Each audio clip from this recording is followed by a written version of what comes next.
Hello అండి.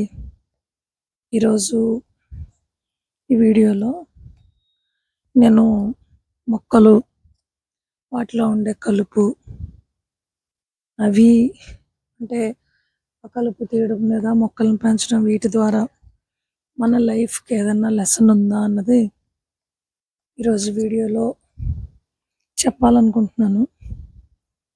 ఈరోజైతే చాలా ఎక్కువ మందార పూలు పూసినాయండి మా గార్డెన్‌లో. రెగ్యులర్‌గా మా నైబర్స్ కోసుకుంటారు చాలా ఎక్కువగా. కింద ఉన్న పూలన్నీ. ఈరోజేంటంటే పైన పూసినయి గూడా చాలా వరకు కోసిచ్చానమాట నేను. మనకి గార్డెన్ ఎంత అందంగా, ఇంత చక్కగా పువ్వులు పూయాలి. డైలీ మనం ఆ పువ్వులు కోసుకుంటూ ఉండాలి. లేదు ఆ పువ్వులను చూస్తూ చాలా హ్యాపీగా గార్డెన్‌లో అలా తిరుగుతూ ఉండాలి అని అనుకుంటే సరిపోదు గదా! వాటి కోసం మనం కొద్దో గొప్పో వర్క్ అయితే చేయాలి. సో, మనం మొక్కల్ని పెంచితే సరిపోదు. వాటిని బాగా కేర్ తీసుకుంటూ అన్నీ చూడాలి. పర్టిక్యులర్‌గా మొక్కలకి ఏం అవసరం అనేది చూడాలి. రెగ్యులర్‌గా మనం ఏం చేస్తాం, మొక్కలకి వాటరింగ్ ఇస్తాం. వాటరింగ్ ఇస్తే నార్మల్‌గానే పెరుగుతాయవి. మనకి రెగ్యులర్‌గా ఇంత మంచి మంచి ఫ్లవర్స్ లేదంటే ఫ్రూట్స్ ఇలా ఈల్డ్ అనేది అంత బాగా రాదు. ఓన్లీ వాటర్‌కే.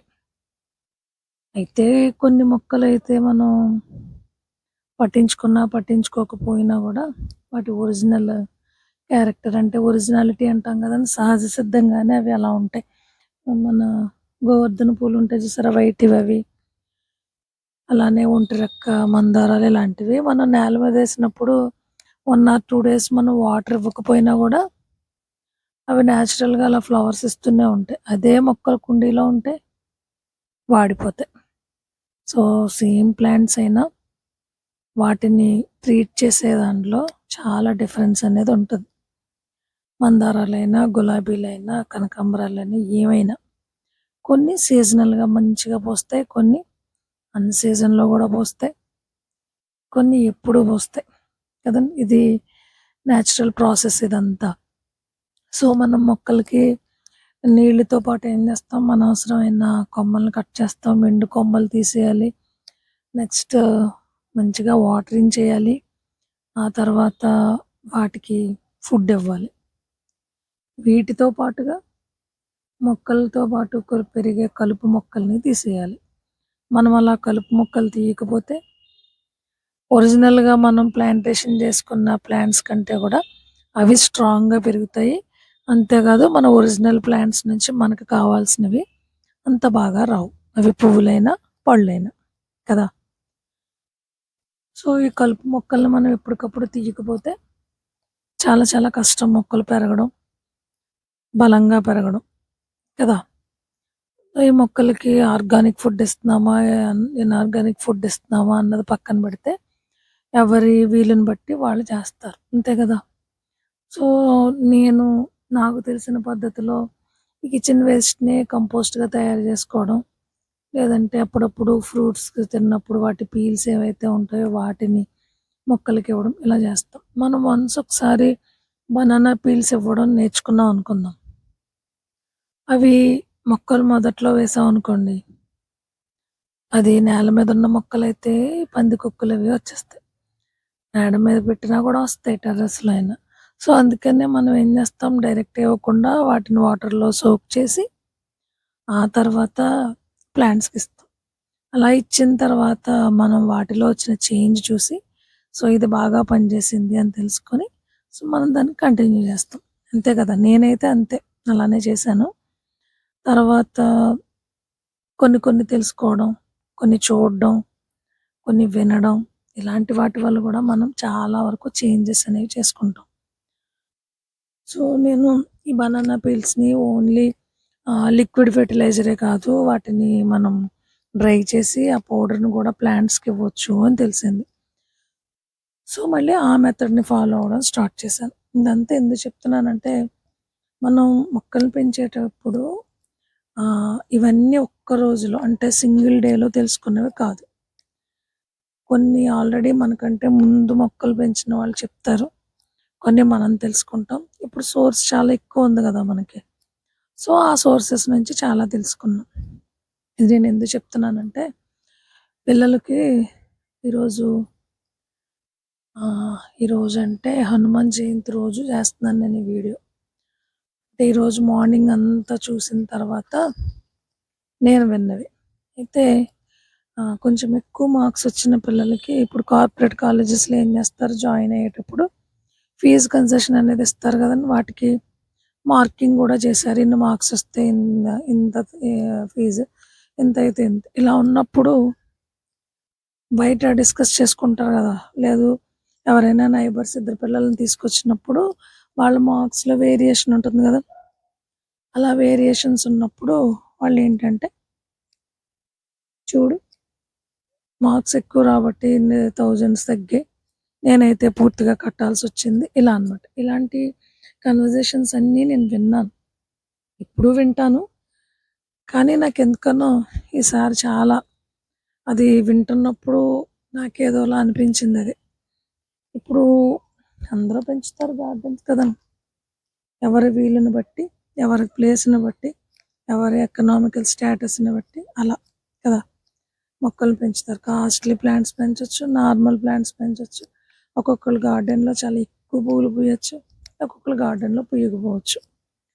వేరే వాళ్ళయి చూసి మొక్కలు ఇవి గూడా నేను పెట్టుకుంటే బావుండు అని చాలా సార్లు తీసుకొచ్చి ఫెయిల్ అయిన సందర్భాలు గూడా ఉండొచ్చు.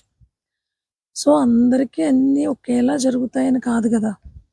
అంత మాత్రం చేత మన గార్డెన్‌లో ఉన్న ఈ 4 మొక్కల్ని చూసి మనం అంత నిరుత్సాహపడిపోవాల్సిన పనేం లేదు. అవి లేని వాళ్ళు కూడా చాలామంది ఉంటారు గదా! ఆ మొక్కలు పెంచుకొని వీలు లేని వాళ్ళు. సో, ఈరోజేంటంటే ఆ అబ్బాయి ఒక్కసారిగా పాపం మొహం పక్కకు పెట్టుకున్నాడు. వాడికేంటంటే మార్క్స్ తక్కువొచ్చాయి. ఆ పక్క అమ్మాయికి చాలా ఎక్కువొచ్చాయి మార్క్స్. సో, ఫీజ్ వేరియేషన్ చాలా వచ్చింది ఇద్దరికి. ఇలాంటప్పుడు పేరెంట్స్ ఎక్కడ లేని మాటలన్నీ మాట్లాడతారు. ఏం తక్కువ చేశాను? ఎందుకు చదవలేదు? నీకన్నీ ఇచ్చాం కదా! అయినా ఇలా చేశారు, అలా చేశారు ఇలా. అన్నీ ఇచ్చేయడం అంటే మంచి స్కూల్‌లో జాయిన్ చేసేయడం, బుక్స్ కొనేయడం ఇవా? కాదు గదండీ! ఈ రోజుల్లో స్కూల్ టైమింగ్స్ చూడండి ఒకసారి. నేనైతే మా పిల్లల్ని అటువంటి టైమింగ్స్ ఉన్న స్కూల్స్‌లో అయితే జాయిన్ చేయలేదండి. అంటే అనుకుంటారు గదా! చెప్పడానికే ఉంది వినేవాళ్ళు ఉంటే ఏమైనా చెప్తారు అని. నా పిల్లల్ని నేను అలా జాయిన్ చేయలేదు. సో, వాళ్ళకి ఆడుకునే టైం గూడా ఇవ్వరు చాలా స్కూల్స్‌లో. పేరెంట్స్‌కి పిల్లలతో మాట్లాడే టైమే ఉండదు. పేరెంట్స్ ఎప్పుడు పిల్లలతో మాట్లాడుతూ ఉంటే వాళ్ళేం చదువుతున్నారు? ఏం జేస్తున్నారు? వాళ్ళకి ఏం అవసరం? ఇది ఎందుకు చదవలేకపోతున్నారు? ఇది ఈ సబ్జెక్ట్‌లో ఎలా ఉన్నారు? ఇలాంటివన్నీ తెలుసుకుంటూ ఉన్నప్పుడు వాళ్ళెంత కష్టపడుతున్నారు? వాళ్ళు ఇందులో చాలా డిఫికల్ట్‌గా ఫీల్ అవుతున్నారు. వాళ్ళు ఎందుకు ఇంట్రెస్ట్ పే చేయలేకపోతున్నారు? ఇలాంటివి వాళ్ళతో కూర్చొని మాట్లాడితే మనకర్థమవుతది. సో, అప్పుడు వాళ్ళ పొటెన్షియల్ ఎంతుంది? వాళ్ళు ఏం చదవగలరు? ఆహా! ఇందులోనే వీళ్ళు షైన్ అవుతారు. ఇలాంటివి మనం చేయడానికి ఉంటది. కొంతమందిని మోటివేషన్ చేస్తే ఇంకొంచెం ఎక్కువ ఎనర్జిటిక్‌గా చదువుతారు. ఇంకొంతమందిని ఇలా చేయొచ్చు, అలా చేయొచ్చని చాలా చక్కగా దగ్గర కూర్చొని ఇప్పుడు నువ్వు ఇలా చేయకపోతే ఫ్యూచర్‌లో దీనికి వాల్యూ ఉండదు. లేదంటే నువ్వు ఫ్యూచర్‌లో బావుండాలి. లేదు నీకు మంచి లైఫ్ రావాలి. ఇలా మనం చెప్పేదాన్ని బట్టి ఉంటది. అలా పిల్లలకి చెప్పేవాళ్ళే లేరు ప్రెజెంట్. అందరూ బిజీనే కదండీ ఇప్పుడు. సో, పిల్లలతో మనం అలా మాట్లాడలేనప్పుడు వాళ్ళ ప్రాబ్లమ్స్ మనకేం తెలుస్తాయి? కంపారిజన్ చేయడం చాలా ఈజీ. నీకొచ్చాయి, నాకొచ్చాయి తనకొచ్చినట్టు నీకెందుకు రాలేదు? ఇలా కంపారిజన్ చేయడం చాలా చాలా తప్పండి. పిల్లలు చాలా బాధపడతారు. అదే వాళ్ళ మైండ్‌లో అలా ఉండి మనల్ని ఒక ఎనిమీస్‌లా చూసే పరిస్థితి తెచ్చుకుంటున్నాం. నిజంగా. ఆ కంపారిజనే లేకుండా అసలు ఎప్రిషియేట్ చేయడమే మానేశారండి. పాస్ అవ్వడం ఏమన్నా పెద్ద గొప్ప విషయమా అని అడుగుతున్నారిప్పుడు. టోటల్ పర్సెంటేజ్ ఇంకిదే పని. విచిత్రంగా మొన్న ఒక అమ్మాయి ఇచ్చింది. సాంస్క్రిట్ అమ్మాయికి ఫస్ట్ ఇయర్ 99 మార్క్స్. ఆ అమ్మాయి బెటర్‌మెంట్ రాస్తుందంట. ఏ సబ్జెక్ట్స్ అమ్మా అని అడిగితే సాంస్క్రిట్ అంది. ఇన్ని వచ్చాయంటే 99. అసలు సాంస్క్రిట్‌కి 100/100 ఏస్తారా అని అంటే, "ఆ! వచ్చినాయండి ఒక అమ్మాయికి అనంతపురంలో" అనంది. ఏదో అమ్మాయికి అలా వచ్చింది. తృప్తి లేదండి, అసలు సాటిస్ఫాక్షన్ లేదు. 100 మార్క్స్ కోసం మళ్ళీ రాసేస్తున్నారంట. అది సమర్థించేవాళ్ళు ఉన్నారు. లేదు, దాన్ని తప్పుగా చూసేవాళ్ళు కూడా ఉన్నారనుకోండి. నేను దానికేమనట్లేదు. ఎవరిష్టం వాళ్ళది. అయితే నేనేం చెప్తానంటే, పిల్లల్ని అప్రిషియేట్ చేయడం నేర్చుకోవాలి. మార్కులు ఎక్కువొచ్చినా, తక్కువొచ్చినా ఏదైనా సరే పిల్లల్ని అప్రిషియేట్ చేయాలి మనం. Very good, very good. ఇంకొంచెం చదివితే వచ్చేది గదా అని మంచిగా చెప్తే బావుంటది. ఇప్పుడు ఈ ఫ్లవర్ చూడండి, పిటూనియా. అసలిది సీజనా చెప్పండి? సీజన్ గాదు. ఇది ఆల్మోస్ట్ చచ్చిపోద్దనుకున్నాను నేను. దీనికి పందిరేసి, ఆ పందిరి మీద ఎక్కిస్తానని అనుకోలేదు. పీకి పాడేయాలనుకున్నాను. పీకడానికి రాలేదు. వదిలేసాను. అది చిగురొచ్చింది. ఇలా చాలా అబ్నార్మల్‌గా జరుగుతాయి కొన్ని కొన్ని సార్లు. అవి మన చేతుల్లో ఉండవు. సీజన్ కాని టైంలో మొక్కలన్నీ చచ్చిపోయినాయి. అసలది ఇంత ఎండలో సర్వైవ్ అవ్వలేదసల పిటూనియా. కానీ సర్వైవ్ అయింది.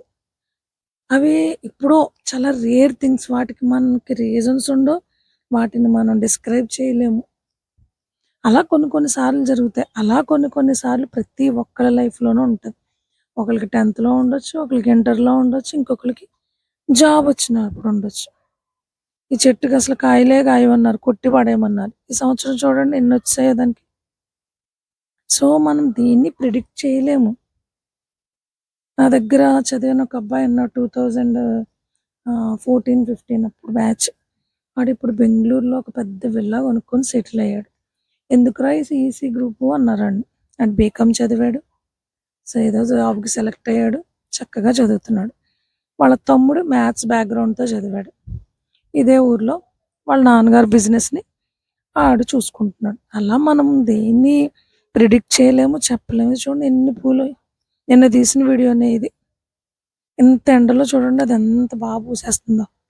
సో, అలా ప్రతి ఒక్కళ్ళకి ఒక టైం ఉంటది. ఆ టైంలో ఆళ్ళు బ్లూమ్ అవుతారు.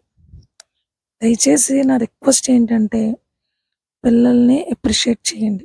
కలుపు మొక్కలనని ఎందుకన్నానంటే, వాళ్ళ లైఫ్‌లో అనవసరమైన వాటితో ఈ వేటిని అలౌ చేస్తున్నారు అన్నది పేరెంట్స్‌గా మనము ఐడెంటిఫై చేసి, వాటి నుంచి వాళ్ళని బయటికి తీసుకొస్తే ఆటోమేటిక్‌గా వాళ్ళకి వీటి మీద ఇంట్రెస్ట్ వస్తది. అంటే చదివే చదువు మీద. చక్కగా చదువుతారు. మంచిగా బ్లూమ్ అవుతారు. సో, పిల్లల్ని అప్రిషియేట్ చేయండి. అనవసరమైన వాటిని పిల్లల నుంచి దూరం చేయడానికి పేరెంట్స్‌గా మన వంతు మనం ట్రై చేయాలి. చూడండి ఎంత శ్రద్ధగా పెంచానివి. సమ్మర్‌లో మొత్తం ఎండిపోయినాయి ఎండకి ఆ గులాబీ మొక్కలన్నీ. సుమారుగా 8 ప్లాంట్స్ పోయాయి. ఏం చేయను? అయిపోలేదు కదా అక్కడితో. మళ్ళీ దొరుకుతాయి మొక్కలు. మళ్ళీ పాతుతాను. మళ్ళీ మంచిగానే వస్తాయి. అంటే మొక్కలకి మనకినా అంటే వాటికున్నట్టే అవకాశం మనకు కూడా వస్తది. సో, డెఫినిట్‌గా పిల్లల్ని అప్రిషియేట్ చేయండి. అన్నెసెసరీగా వాళ్ళని కంపేర్ చేయడం మాత్రం చేయొద్దు. నాకిది చాలా బలంగా అనిపించింది చెప్పాలని. అందుకే చెప్తున్నాను. ఎప్పుడు కంపారిజన్ వద్దండి. ఉండాలి. చాలా లిమిట్‌లో ఉండాల కంపారిజన్. అన్నింటికి అలా కంపారిజన్ చేస్తూ పోతే పిల్లలు కూడా మనల్ని కంపేర్ చేయడం స్టార్ట్ చేస్తారు.